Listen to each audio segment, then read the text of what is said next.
Rehoboth ஊழியங்கள் வழங்கும் வார்த்தையின் நேரம்.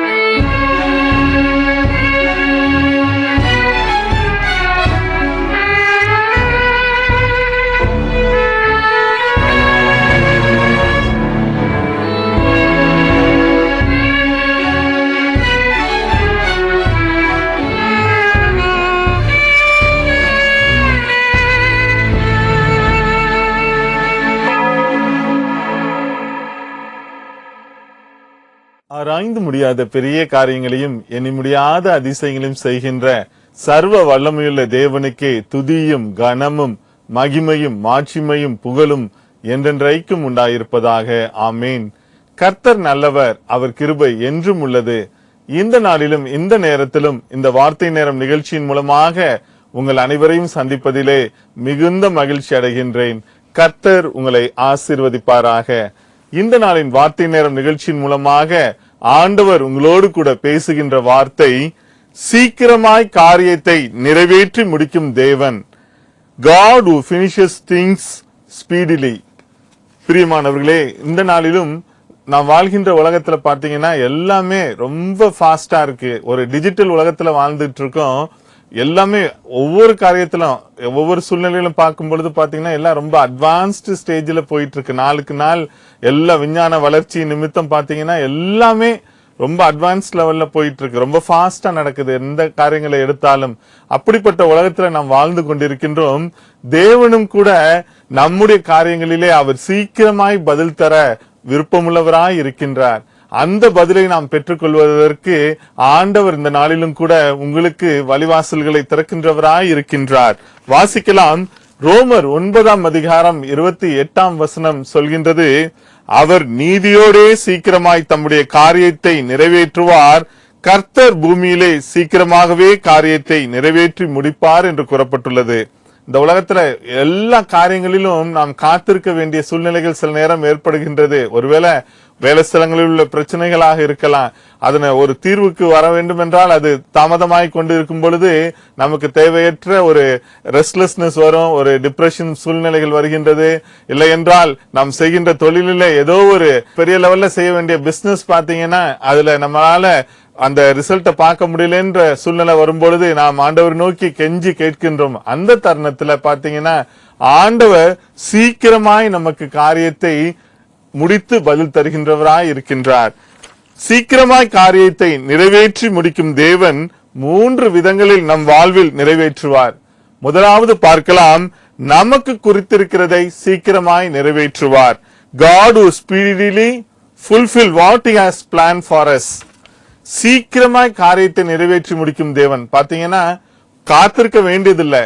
அதனதன் காலத்தில் நேர்த்தியா விரைவாய் தேவன் நமக்கு பதில் தந்து நம்மை வழிநடத்துகின்றவராய் இருக்கின்றார். ஒரே ஒரு காரியம் நம்ம என்ன செய்ய வேண்டும் என்றால், அவரோடு கூட இணைந்து நம்முடைய வாழ்க்கையிலே அவரை ஏற்றுக்கொண்டு அவரை நமக்குள்ளாக வைத்து நாம் பயணிக்கும் பொழுது நிச்சயமாகவே நம்முடைய காரியங்களில் எல்லாவற்றிலும் அவர் நம் கூட இருந்து நமக்கு ஜெயத்தை தருகின்றார்.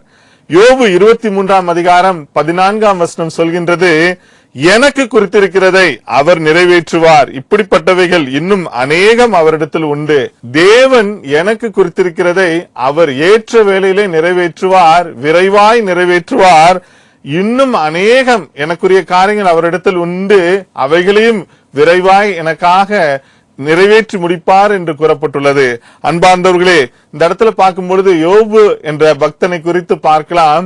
யோபு பாத்தீங்கன்னா கிழக்கத்திய புத்திரர்களே மிகவும் வசதி வாய்ந்தவராய் இருந்தார். எல்லா ஆசீர்வாதங்களும் இருந்தன, குழந்தை செல்வங்கள் இருந்தன, மற்றும் ஆட்கள் பலம் இருந்தது, ஆடுகள் மாடுகள் எல்லாம் நிறைந்தவராய் எல்லாவற்றிலும் ஆசீர்வதிக்கப்பட்டிருந்தார். இதை பார்த்துட்டு சாத்தானுக்கு அவர் மேல பொறாமை வந்தது. தேவனிடத்தில் போய் கேட்கிறார், இந்த மாதிரி யோபை போய் நான் சோதிக்கணும்னு சொல்லும் பொழுது தேவன் அவன் நீதிமான் யோபு, அதனால நீ அவன் மேல கண்ணை வைத்தாயோ என்று கேட்கின்றார். அப்பொழுது மறுபடியும் சாத்தான் போய் யோபு மீது நான் சுற்றி அவனை வேலையெடுத்து நீங்க பாதுகாத்திருக்கீங்க, அதை விலக்கி விடுங்க, நான் போய் அவனை அதை அழிக்க வேண்டும் என்று சொன்ன பொழுது தேவன் அதற்கு சரி அவன் ஜீவனை மாத்திரம் நீ எடுத்துக்கொள்ள கூடாது, மற்றபடி நீ எது வேணாலும் செஞ்சுக்கணும் போது பாத்தீங்கன்னா எல்லாவற்றையும் ஒரே நாள்ல எடுத்துட்டாரு. அந்த சாத்தான் எல்லாவற்றையும் எடுத்த அவரை ஒன்றுமில்லாமல் சொந்த மனைவியை ஜீவனை விட்டு விடு என்று சொல்லுகின்ற சூழ்நிலையில கொண்டு போய் வச்சுட்டான். அந்த மாதிரி ஒரு கஷ்டமான சூழ்நிலை. அப்படியும் பாத்தீங்கன்னா யோபு ரொம்ப ஆண்டவருக்குள்ளாக விசுவாசம் நிறைந்தவராய் இருந்தார். தன்னுடைய சரீரம் பாத்தீங்கன்னா எலும்பு தோலுமா இருந்தாரு, உடம்பெல்லாம் புண்கள் நிறைந்திருந்தன. அப்படிப்பட்ட சூழ்நிலை, கொடிய சூழ்நிலை. ஆனாலும் கூட ஆண்டவர் மீது உள்ள விசுவாசத்தை அவர் காத்து கொண்டார்.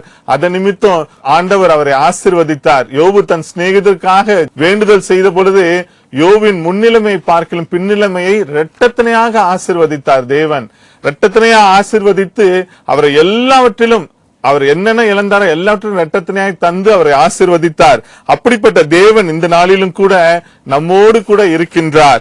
யோபு 42ஆம் அதிகாரம் 10ஆம் வசனத்திலே நாம் பார்க்கும் பொழுது யோபு தன் சிநேகிதருக்காக வேண்டுதல் செய்த போது கர்த்தர் அவன் சிறையிருப்பை மாற்றினார். யோபுக்கு முன்னிருந்த எல்லாவற்றை பார்க்கிலும் இரட்டத்தனையாக கர்த்தர் அவனுக்கு தந்தருளினார். யோபு 42ஆம் அதிகாரம் 12ல கர்த்தர் யோபின் முன்னிலைமை பார்க்கிலும் அவன் பின்னிலைமையை ஆசீர்வதித்தார் என்று கூறப்பட்டுள்ளது. இப்படிப்பட்ட தேவன் நம்மோடு கூட இருக்கின்றார். ஒருவேளை இந்த நாளிலும் கூட நான் உண்மையா இருக்கனே, என் வாழ்க்கையில ஏன் எனக்கு இவ்வளவு கஷ்டம், யோபு போன்ற சோதனையோடு நான் இருந்து கொண்டிருக்கின்றனே என்று நீங்கள் கண்ணீரோடு இருக்கலாம். இந்த வார்த்தை நேரம் நிகழ்ச்சியின் மூலமாக அதிசீக்கிரமாய் உங்களுக்கு உங்கள் காரியங்களிலே நீங்கள் எதிர்பார்த்திருக்கின்ற நன்மையை தேவன் தருகின்றவராய் இருக்கின்றார். எரேமியா 1ஆம் அதிகாரம் 12ஆம் வசனம் சொல்கின்றது, அப்பொழுது கர்த்தர் நீ கண்டது சரியே, என் வார்த்தையை தீவிரமாய் நிறைவேற்றுவேன் என்றார். அவருடைய வார்த்தை ஒரு தடவை ஒரு வாக்குத்தத்தம் கொடுத்துட்டாருன்னா, அந்த வார்த்தையை கொடுத்துட்டாருன்னா தேவன் நம்ம வாழ்க்கையில அதை நிறைவேற்றுவார். நாம் சோர்ந்துடக்கூடாது, எந்த விதத்திலும் ஆண்டவரை கேள்வி கேட்க கூடாது. அவரை நோக்கி நம்முடைய கண்கள் இருக்கும் பொழுது நிச்சயமாகவே நம்முடைய வாழ்க்கையில தேவன் பெரிய காரியங்களை அதிசீக்கிரமாய் செய்கின்றவராய் இருக்கின்றார்.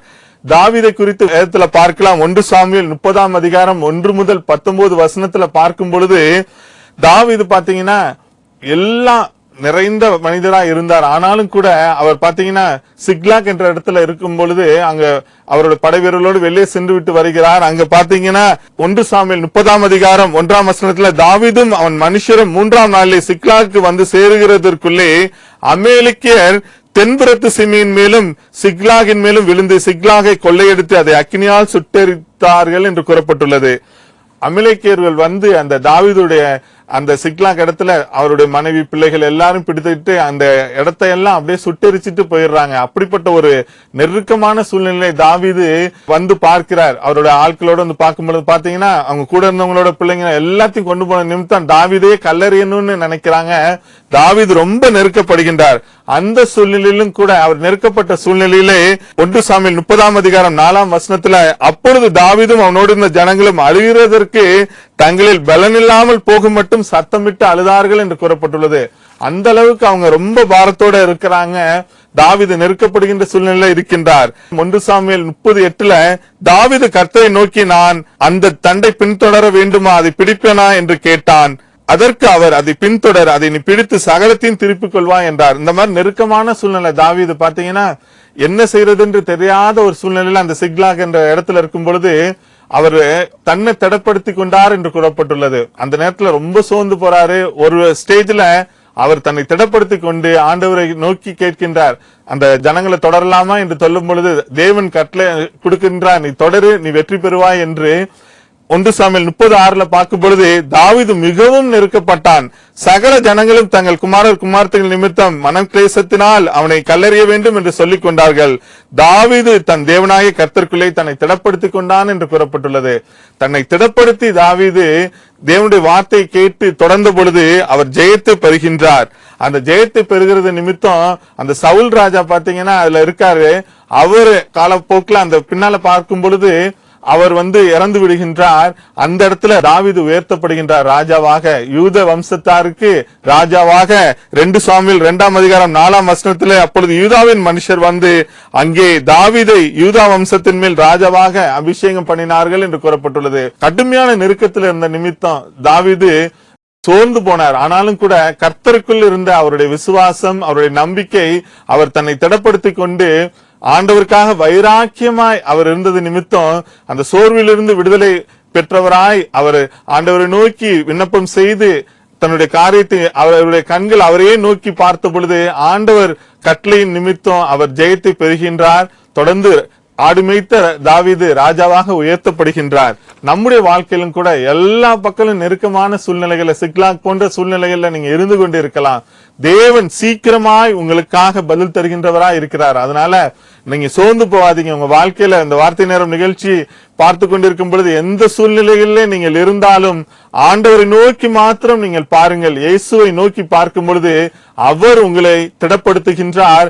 உங்களை சோர்விலிருந்து பலப்படுத்தி உங்களை உயர்த்தி மற்றவர்களுக்கு முன்பாக கீர்த்தியும் புகழ்ச்சியுமாய் வைக்கின்றார். அந்த தேவன் நம்மோடு கூட இருக்கின்றார்.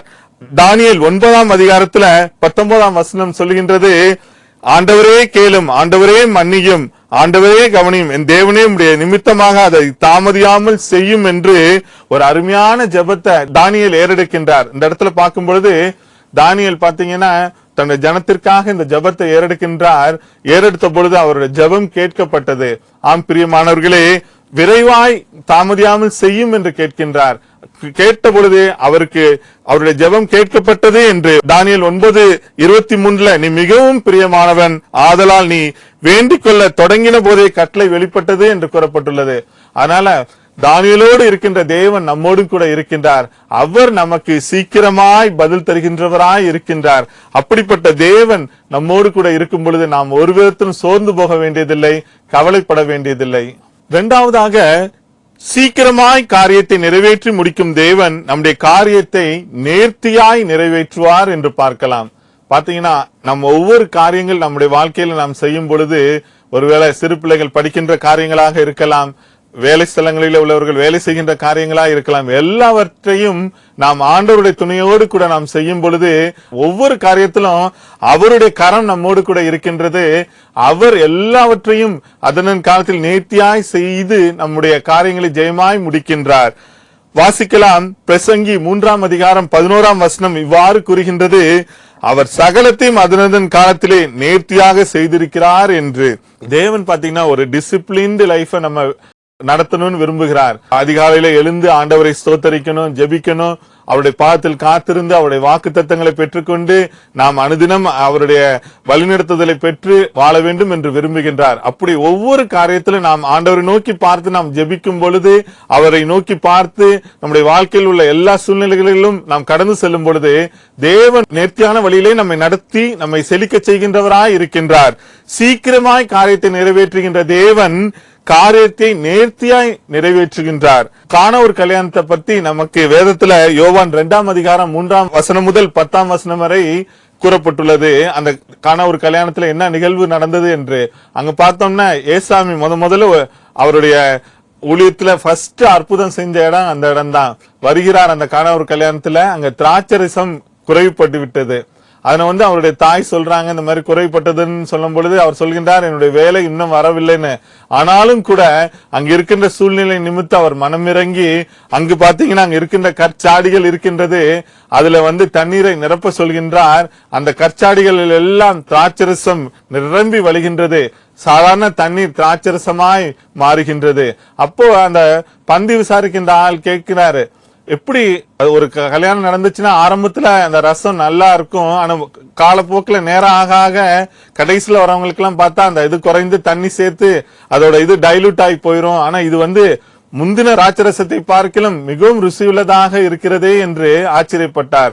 அதான் இயேசுவானவர் செய்கின்ற அற்புதம். பிரியமானவர்களே, நம்முடைய வாழ்க்கையிலும் கூட ஆண்டவர் நம்முடைய வாழ்க்கையில அற்புதம் செய்யும் பொழுது அது முந்தினதை சீரை பார்க்கலும் மிகவும் ஆசீர்வாதமாக இருக்கும். நம்முடைய வாழ்க்கையில அது பிரதிபலிக்கும் பொழுது மற்றவர்கள் கண்களுக்கு முன்பாக ஆச்சரியமா இருக்கும். அவர் நேர்த்தியாய் செய்வார் நம்முடைய வாழ்க்கையில. ஒருவேளை வியாதினால கஷ்டப்பட்டு கொண்டிருக்கிறீங்களா? எந்த வியாதியாக இருந்தாலும் ஆண்டவரை நோக்கி நாம் பார்க்கும் பொழுது அவர் நமக்கு விடுதலை தருகின்றார். அதன் காலத்தில் நேர்த்தியா செய்கின்றார். அப்ப பாத்தீங்கன்னா வேலைக்காக காத்து கொண்டிருக்கலாம். ஒருவேளை நல்லா படிச்சிருக்கேன், நல்ல மார்க்ஸோட இருக்கேன், ஆனா எனக்கு வேலை கிடைக்கல என்று சோர்வுற்று உங்க வீட்டுல ஒரு அறையில டிப்ரெஷன்ல இருந்து கொண்டிருக்கலாம். இந்த நாளிலும் கூட ஆண்டவர் உங்களுக்கு வாக்குத்தத்தமா ஏசாயா 61 அதிகாரம் 3 வசனம் மூலமாக பேசுகின்றார். சியோனிலே துயரப்பட்டவர்களை சீர்படுத்தவும், அவர்களுக்கு சாம்பலுக்கு பதிலாக சிங்காரத்தையும், துயரத்துக்கு பதிலாக ஆனந்த தைலத்தையும், ஒடுங்கின ஆவிக்கு பதிலாக துதியின் ஆவியை தந்து உங்களை உற்சாகப்படுத்துகின்றார். அப்படிப்பட்ட தேவன் உங்களோடு கூட இருக்கின்றார். அவர் உங்களுக்குள்ளாக இருக்கின்ற சோர்வை நீக்கி அவர் உங்களை உற்சாகப்படுத்தி நேர்த்தியாய் உங்களுக்கு நல்ல வேலை வாய்ப்புகளை தந்து உங்கள் வாழ்க்கையை ஆசீர்வதிக்கின்றவராய் இருக்கிறார். ஒருவேளை பல ஆண்டுகளாக குழந்தை பாக்கியம் இல்லைன்னு நீங்க கவலைப்பட்டு கொண்டிருக்கலாம். இந்த வார்த்தை நேரம் நிகழ்ச்சியின் மூலமாக ஆண்டவர் அதனின் காலத்தில் நேர்த்தியாய் செய்கின்ற தேவன் பரலோக திரவியத்தினால் உங்கள் வயிற்றை நிரப்பி உங்களை குழந்தை பாக்கியத்தோடு தந்து இந்த உலகத்திற்கு சாட்சியாய் கொண்டு வருவார் இந்த நாளிலே. அதற்காக தான் தேவன் உங்களோடு கூட பேசிக் கொண்டிருக்கிறார். இந்த வார்த்தை நேரம் நிகழ்ச்சியின் மூலமாக நீங்கள் நெடுநாளாய் ஜெபித்துக் கொண்டிருக்கலாம். அதற்கு சீக்கிரத்திலே இந்த நாளிலே ஒரு பதிலை தருகின்றவராய் இருக்கின்றார். மூன்றாவதாக நாம் பார்க்கலாம், சீக்கிரமாய் காரியத்தை நிறைவேற்றி முடிக்கும் தேவன் நம் காரியங்களை நன்மையாக முடிய பண்ணுவார். பாத்தீங்கன்னா அருமையான வாக்குத்தத்த வசனம் நமக்கு ஆண்டவர் தந்திருக்கின்றார். நான் உன்னை விட்டு விலகுவதும் இல்லை, உன்னை கைவிடுவதும் இல்லை என்று கூறி இந்த நாளிலும் கூட இந்த வார்த்தை நேரம் நிகழ்ச்சியின் மூலமாக உங்களோடு கூட பேசுகின்றார். நன்மையான எந்த ஈவும் பூரணமான எந்த வரமும் பரத்திலிருந்து உண்டாகி ஜோதிகளின் பிதாவின் இடத்திலிருந்து இறங்கி வருகிறது. அவரிடத்தில் யாதொரு மாறுதலும் யாதொரு வேற்றுமை நிழலும் இல்லை. பரலோகத்திலிருந்து உங்களுக்கு நன்மையான காரியங்களை அவர் அதன் காலத்தில் நேர்த்தியாய் நிறைவாய் நன்மையாய் உங்களுக்கு தருபடியாய் அவர் விரும்புகின்றார். அதனை நாம் பெற்றுக்கொண்டு ஆண்டவரிடத்திலே நாம் வாழும் பொழுது நிச்சயமாகவே நமக்கு சுற்றிலும் இளைப்பாறுதலான சூழ்நிலை நம்முடைய பர்சனல் லைஃப்லயும் இருக்கும், குடும்ப வாழ்க்கையிலும் இருக்கும்.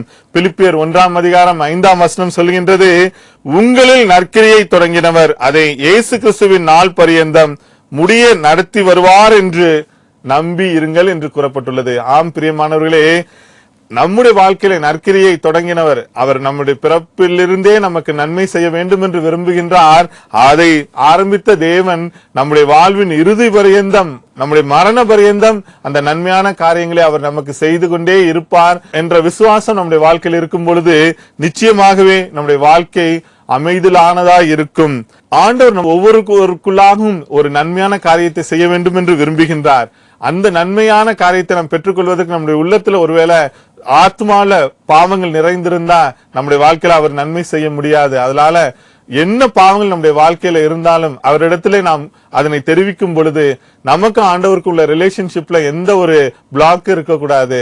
எப்படி ஒரு ஹார்ட்ல பிளாக் இருந்துச்சுன்னா அந்த கார்டியாக் அரெஸ்ட் பாதிப்பு ஏற்படுகின்றதோ அது போலதான் நம்முடைய வாழ்க்கையிலும் கூட ஆண்டவருக்கு நமக்கும் ஒரு பிளாக் இருந்துச்சுன்னா நிச்சயம் அவர் நன்மையான காரியங்களை நம்முடைய வாழ்க்கையில செய்ய முடியாது.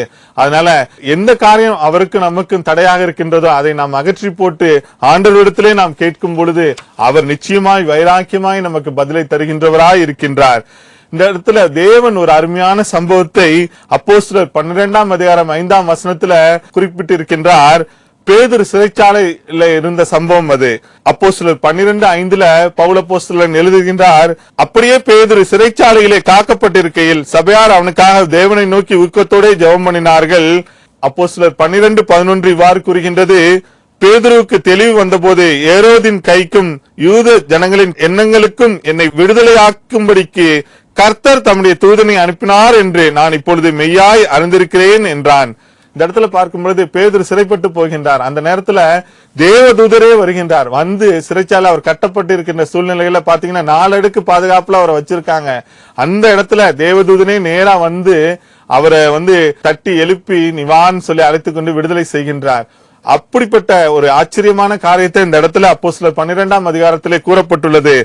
ஆம் பிரியமானவர்களே, நம்முடைய வாழ்க்கையிலும் கூட பேதுரு போன்ற ஏதோ ஒரு நெருக்கமான கட்டுகள் நம்முடைய வாழ்க்கையில இருக்கலாம். அது ஒருவேளை சாத்தான் நம்முடைய வாழ்க்கையில கொண்டு வந்திருக்கலாம். அதனை தேவன் நமக்கு விடுதலை தரும்படியாய் கிருபை செய்கின்றார். தேவனை நாம் விசுவாசித்து அவருடைய பாதத்திலே நாம் காத்திருந்து அவரிடத்திலே நாம் அனுதினமும் அவருடைய வாக்குத்தத்த வசனங்களை சொல்லி ஜெபித்து நாம் அறிக்கை செய்யும் பொழுது நம்முடைய காரியங்கள் எதுவாக இருந்தாலும், ஒருவேளை குடும்பத்துல தீராத கட்டுகள் இருக்கலாம், ஏதோ ஒரு சத்துருவின் போராட்டத்தினால அது காலம் தொடர்ந்து வந்து கொண்டிருக்கலாம், எல்லாவற்றிலும் ஆண்டவர் நமக்கு விடுதலை தருகின்றவராய் இருக்கின்றார். அவரை நோக்கி கூப்பிடும் பொழுது அவரை நோக்கி பார்த்த முகங்கள் பிரகாசம் அடைந்தன, அவைகள் ஒரு நாளும் வெட்கப்பட்டு போனதில்லை. இந்த ஏழை கூப்பிட்டான், கர்த்தர் கேட்டு அவன் இடுக்கண்களுக்கு எல்லாம் நீங்களாக்கி ரட்சித்தார் என்ற வாக்குத்தத்தத்தின்படி அவரை நோக்கி கூப்பிடும் பொழுது ஆண்டவர் நமக்கு விடுதலை தந்து, எப்படி பேதுருவை சிறைச்சாலிருந்து விடுவித்து அவரை சாட்சியாய் எழுப்பினாரோ, நம்முடைய வாழ்க்கையிலும் அவர் நம்முடைய கட்டுகளிலிருந்து விடுதலை தந்து நம்மை சாட்சியாய் எழுப்புகின்றவராய் இருக்கின்றார். சங்கீதம் 31:19 இவ்வாறு கூறுகின்றது, உமக்கு பயந்தவர்களுக்கும் மனுபுத்திரருக்கும் முன்பாக உம்மை நம்புகிறவர்களுக்கும் நீர் உண்டு பண்ணி வைத்திருக்கின்ற உம்முடைய நன்மை எவ்வளவு பெரிதாய் இருக்கிறது என்று. ஆண்டவருக்கு பயந்து அவரை நம்புகின்றவர்களுக்கு அவர் நியமித்திருக்கிற அந்த நன்மை எவ்வளவு பெரியதாக இருக்கிறது என்று கூறப்பட்டுள்ளது. நம் ஒவ்வொருவர் வாழ்க்கையிலும் தேவன் நன்மையான காரியங்களை நமக்கு வைத்திருக்கின்றார். அதனை சுதந்திரித்துக் கொள்வது நம்முடைய கையில் தான் இருக்கிறது. அவரோடு கூட நாம் இணைந்திருக்கும் பொழுது அவர் நம்மை எல்லா நிலைகளிலும் நம்மை உயர்த்தி சீர்படுத்தி சிறப்படுத்தி நிலைப்படுத்தி நம்மை ஆசீர்வதித்து காப்பார். இறுதியாக சீக்கிரமாய் காரியத்தை நிறைவேற்றி முடிக்கும் தேவன் 3 விதங்களில் நம் வாழ்வில் நிறைவேற்றுவார் என்று பார்த்தோம். நமக்கு குறித்திருக்கிறதை சீக்கிரமாய் நிறைவேற்றுவார், நம்முடைய காரியத்தை அதன் காலத்தில் நேர்த்தியாய் நிறைவேற்றுவார், நம் காரியங்களை நன்மையாக முடிய பண்ணுவார் என்று பார்த்தோம். ஆண்டவர் உங்களுக்கு வாக்குத்தத்தமாக சொல்கின்றார். சங்கீதம் 138:8 கர்த்தர் எனக்காக யாவையும் செய்து முடிப்பார், கர்த்தாவே உமது கிருபை என்றும் உள்ளது என்று கூறப்பட்டுள்ளது. அவருடைய கிருபை நிமித்தம் நம்முடைய வாழ்க்கையில என்னென்ன காரியங்கள் நாம் ஆண்டவரிடத்துல கேட்டு பெறாமல் இருக்கின்றோமோ எல்லாவற்றையும் சீக்கிரமாய் அவர் தருகின்றவராய் இருக்கின்றார். கர்த்தரே நமக்காக யாவையும் செய்து முடிக்கின்றவராய் இருக்கின்றார். எப்படி என்றால் அவருடைய கிருபையை நாம் பெற்றுக்கொண்டு வாழ வேண்டும். அவருடைய கிருபை மாத்திரம்தான் நம்மோடு கூட இருக்கும் பொழுது நம்முடைய வாழ்க்கையில எல்லா நிலைகளிலும் நாம் ஆசீர்வதிக்கப்பட்டவர்களாய் இருப்போம். சங்கீதம் 57:2 இவ்வாறு கூறுகின்றது, எனக்காக யாவும் செய்து முடிக்க போகிற தேவனாகிய உன்னதமான தேவனை நோக்கி கூப்பிடுவேன் என்று. நாம் தேவனை நோக்கி கூப்பிடும் பொழுது ஆண்டவர் நமக்கு மறு உத்தரவு அருளி நாம் எண்ணுவதற்கும் நினைப்பதற்கு மேலாய் வைராக்கியமாய் பதில் தந்து நம்முடைய வாழ்க்கையிலே என்ன தடைகள் இருந்தாலும் அதிலிருந்து நீக்கி போட்டு நமக்கு அவர் நேர்த்தியாய் செம்மையாய் பதில் கொடுத்து நம்மை ஆசீர்வதிக்கின்றார். ஆமோஸ் 9:13 சொல்கின்றது, இதோ உழுகிறவன் அரிக்கிறவனையும் திராட்சப்பழங்களை ஆலையாடுகிறவன் விதைக்கிறவனையும் தொடர்ந்து பிடித்து பர்வதங்கள் திராட்சரசமாய் வடிகிறதும் மேடுகள் எல்லாம் கரைகிறதுமான நாட்கள் வரும் என்று கர்த்தர் சொல்கிறார் என்று கூறப்பட்டுள்ளது. இந்த இடத்துல பாத்தீங்கன்னா ஒரு சைக்கிளிக் காரியங்கள் நடக்குது. அதுல உழுகுறாங்க, அதை அறுக்குறாங்க, அடுத்து பாலையில போய் அதை அந்த அறுத்த திராட்சரசத்தை எல்லாம் கம்ப்ளீட்டா அதை ப்ராடக்டா கொண்டு வராங்க. இப்படிப்பட்ட ஒரு சைக்கிளிக் காரம் இதுல நடக்குது. இதுல பாத்தீங்கன்னா எல்லாமே மிக சீக்கிரமாய் நடக்குது. ஏன்னா உழுகுறாங்க, உழுத வேகத்துல கொஞ்ச நாள்ல அந்த உழுது அந்த திராட்சை செடியை பயிரிட்ட பொழுது அது பலன் தந்து அது கனியாய் அதை அரிக்கிறார்கள். அதை போய் திராட்சை ஆலையில போட்டு அதை பதனிட்டு அதை வெளியில கொண்டு வராங்க. அது நிரம்பி வழிகிறது. இதை எதை குறிக்கிறது என்றால் நம்முடைய வாழ்க்கையிலும் கூட எப்படி இத உழுகிறவங்க உழுது அந்த டிமாண்ட் இருந்துகிட்டே இருக்கு. சீக்கிரம் உழுந்து அதை திராட்சை மரத்தை நட்டாதான் அது கனி தரும். அது கனி தந்த ஆலைக்கு சென்றாதான் அது அடுத்த ப்ராசஸ் வெளியில போய் விற்க முடியும். அது போலதான் நம்முடைய வாழ்க்கையிலும் கூட தேவன் எல்லாவற்றையும் சீக்கிரமாய் தர விரும்புகின்றார். ஒரே ஒரு காரியம், நம்முடைய வாழ்க்கையில அவருக்கு இடம் கொடுத்து நாம் வாழும் பொழுது நிச்சயமாகவே அவர் நமக்குள் இருந்து எல்லா நிலைகளிலும் நம்மை ஆசீர்வதித்து நம்முடைய சூழ்நிலைகளை வர்த்திக்க செய்து கிருபையாய் நடத்துவார். கர்த்தர் உங்களை ஆசீர்வதிப்பாராக. ஆமீன்.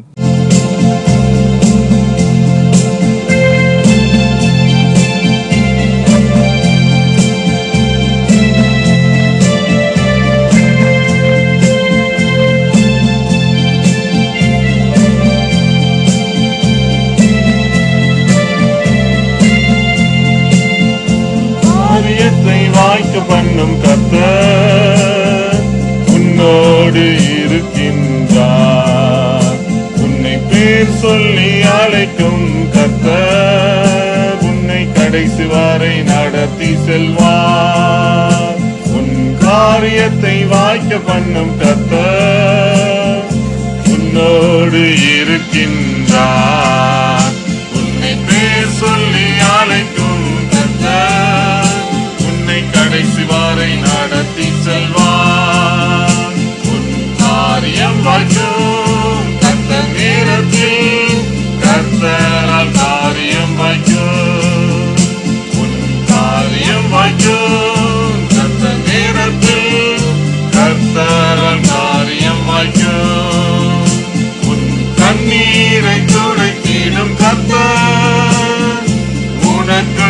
வசிக்கின்றார். உன் கண்ணீரை துடைத்திடும் கர்த்தர் உனக்குள் வசிக்கின்றார். உன்னை தமக்கென்று பிரித்தெடுத்து தம் மகிமையால் நிரப்பிடுவார்.